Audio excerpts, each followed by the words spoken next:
Hello students, यदि इग्नू का आपका एडमिट कार्ड आ चुका है और आपकी एग्ज़ाम होने वाली है जून या दिसंबर के अंदर। तो आज हम बात करेंगे इग्नू के कुछ टर्म एंड कंडीशन, एग्ज़ाम में आपको क्या क्या लेके जाना है, किन किन बातों का आपको ध्यान रखना है। तो यदि आप चैनल पे नए हो तो चैनल को आप सब्सक्राइब कीजिए और बेल आइकन को ऑल पे कर लीजिए, ठीक है।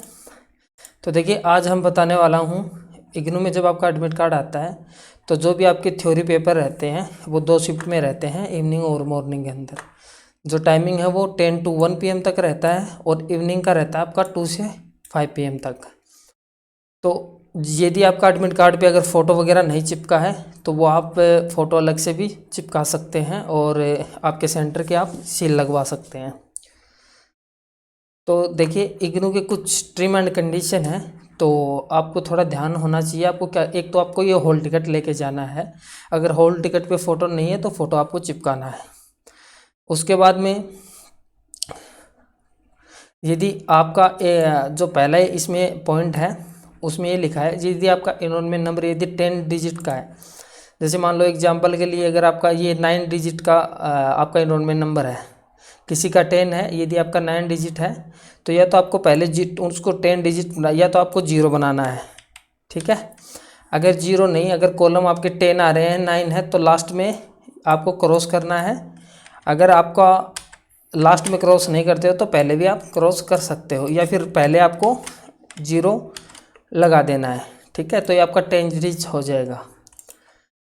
उसके बाद आपको क्या करना है, यदि आपको कोई भी पुस्तक है जो आपको सीट मिलेगी वो फुल होनी चाहिए। यानी आपका, यदि आपका आप खाली छोड़ रहे हो और एक्स्ट्रा सीट ले रहे हो तो इग्नू इस चीज़ को इग्नोर करता है और आपका पेपर बैक रहने के चांस ज़्यादा रहते हैं, ठीक है। और एक चीज़ का आपको और ध्यान रखना है, जब आप एग्ज़ाम सीट का पहला पेज फिल करते हो तो उसके अंदर आपके साइन होने चाहिए।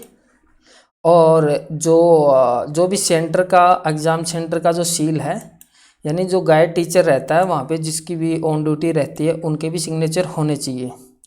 अगर आपके सिग्नेचर नहीं करते हो तो आपको ऐसी स्थिति में आपको अब्सेंट माना जाएगा, ठीक है। और आपको क्या क्या लेके जाना है, एक आपका ये आईडी कार्ड हो गया, जो इग्नू का आईडी कार्ड है वो लेके जाना है। एक आपको ये हॉल टिकट ले जाना है और एक आपका गवर्नमेंट जो भी प्रूफ है, जैसे आधार है, पैन कार्ड है या वोटर आईडी है, वो लेके जा सकते हो। और देखिए, बैग और मोबाइल आप ले जा सकते हो, लेकिन रूम के अंदर एग्ज़ाम हॉल में आप नहीं ले जा सकते, यानी बाहर आपको जमा करवाने होंगे, ठीक है।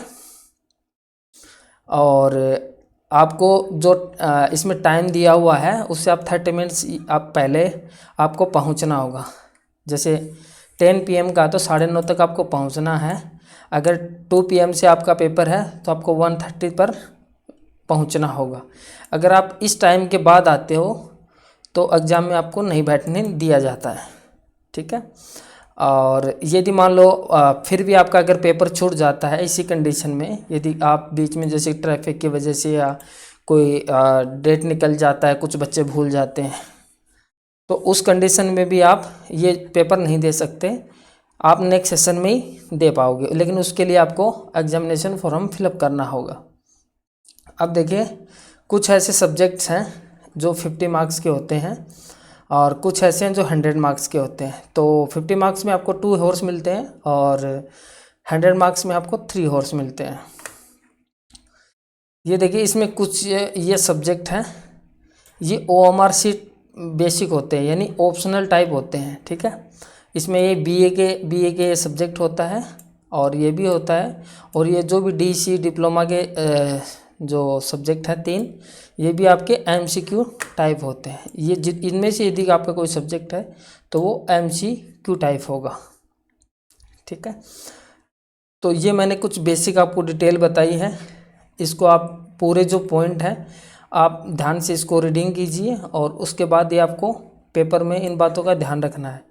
अगर वहाँ पे आप यदि बुक्स यानी कुछ आप नकल करने का कोशिश करते हो या कैलकुलेटर या मोबाइल अगर मिलता है तो सेंटर वाले क्लेम कर सकते हैं आपके ऊपर। ठीक है, तो इन बातों का आप ध्यान रखिए, अच्छे से आप रीडिंग करके जाइए। Best of luck, thank you.